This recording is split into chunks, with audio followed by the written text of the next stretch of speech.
قابل صد احترام صدر جلسہ رئیس پر تشریف فرما، صفا بیت المال کے ذمہ داران، شہر کے معزز علماء کرام، محترم بزرگوں، نوجوان ساتھیوں،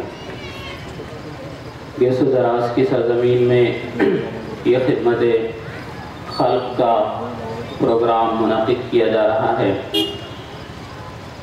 اللہ والوں نے ان علاقوں کو اسلام سے، ایمان سے جس ذریعے سے مستفیض کیا تھا، جس ذریعے سے وہ لوگوں کو اللہ تک پہنچائے تھے، اس میں سب سے بنیادی کام یہی خدمت خلق تھا۔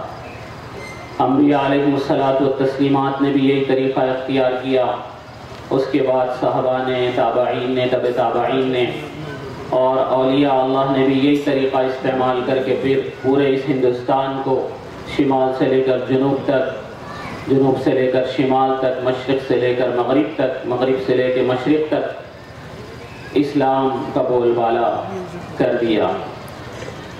یہ آپ کی سرزمین جہاں گیس و دراز علیہ الرحمہ سن 1422 سے آرام فرما ہیں، یہ خواجہ نصیر الدین چراغ دہلوی علیہ الرحمہ کے خلیفہ تھے، اور وہ حضرت نظام الدین محبوب اولیاء کے خلیفہ تھے۔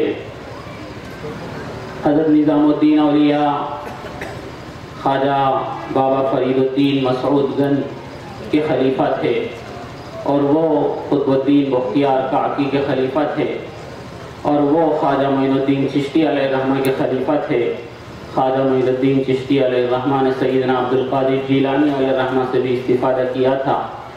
ان پورے بزرگوں کی زندگی کو آپ دیکھیں گے تو انہوں نے ہندوستان کو اللہ سے، اسلام سے جو متعارف کروایا، اسی خدمت خلق کے ذریعے سے۔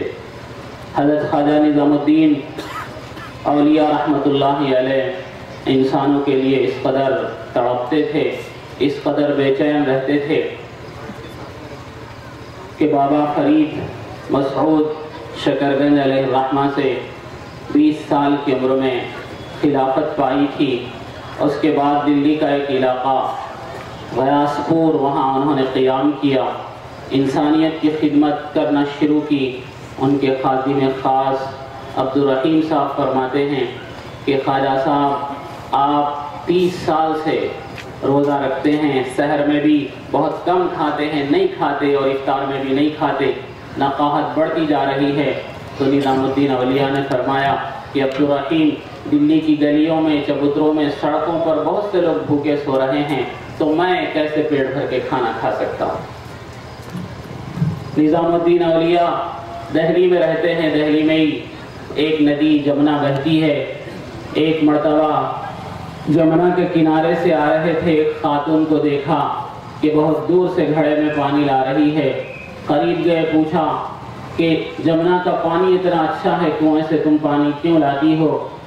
تو وہ اللہ والوں کے زمانے میں وہ خاتون رہتی تھی، اس نے کہا کہ میرا شوہر مزدور ہے، بہت زیادہ کمانی پاتا ہے، مختصر سی ہماری آمدنی ہے، کھانے پینے کو بہت زیادہ ہمیں نہیں ملتا، جمنا کا پانی بڑا ہاضم ہے، اگر ہم وہ پانی پیتے ہیں تو بار بار بھوک لگتی ہے، اس لیے میں کنویں کا پانی لاتی ہوں، اور وہ میں اور ہمارے گھر والے استعمال کرتے ہیں تاکہ کم سے کم بھوک لگے، کم سے کم کھانے میں ہمارا کام چل جائے۔ قربان جائیے نظام الدین اولیاء پر۔ فرمایا کہ اب آئندہ سے اس پانی کنویں سے لانے کی ضرورت نہیں، جمنا کا پانی پینا شروع کرو۔ اپنے خادم خاص طاق اقبال صاحب سے فرمایا کہ جاؤ اس خاتون سے ملو، اس سے پوچھو کہ اس کے مہینے بھر کا خرچ کیا ہے، کتنا اس کا شوہر کماتا ہے، جو کم ہو جائے گا وہ ہم دیں گے۔ اس طرح خدمت کر کے خلق خدا کو اللہ سے واقف کرایا، اسلام سے واقف کرایا۔ انہی کے خلفاء میں نصیر الدین چراغ دہلوی علیہ الرحمہ، انہی کے خلیفہ محمد الحسینی بندے نواز گیس و دراز علیہ الرحمہ ہیں۔ یہ وہاں سے تیمور لنگ جب 1398 میں دہلی پر اس کے حملے کی خبریں مشہور ہوئی تو وہ وہاں سے چلے اور پھر اس علاقے میں آئے۔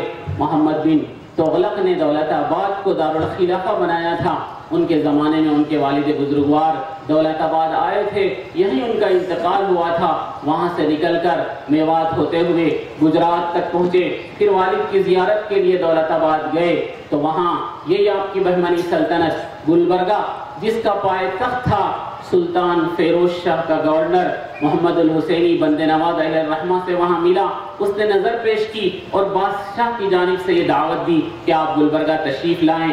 نتیجہ یہ کہ بند نواز علیہ الرحمہ گلبرگہ تشریف لائے، چنچولی میں انہوں نے پڑاؤ کیا، لکھا ہے کتابوں میں اس اعزاز کے ساتھ لائے گئے کہ بڑے بڑے عمراء نواب تو ان سے ملتے تھے لیکن جو غریب متوسط درجے کے لوگ تھے ان سے ملنا محال تھا، تو سڑکوں پہ مرد اور عورتیں کھڑی ہوتی تھیں تاکہ ان کی پالکی گزرے تو ان کی زیارت کی جائے۔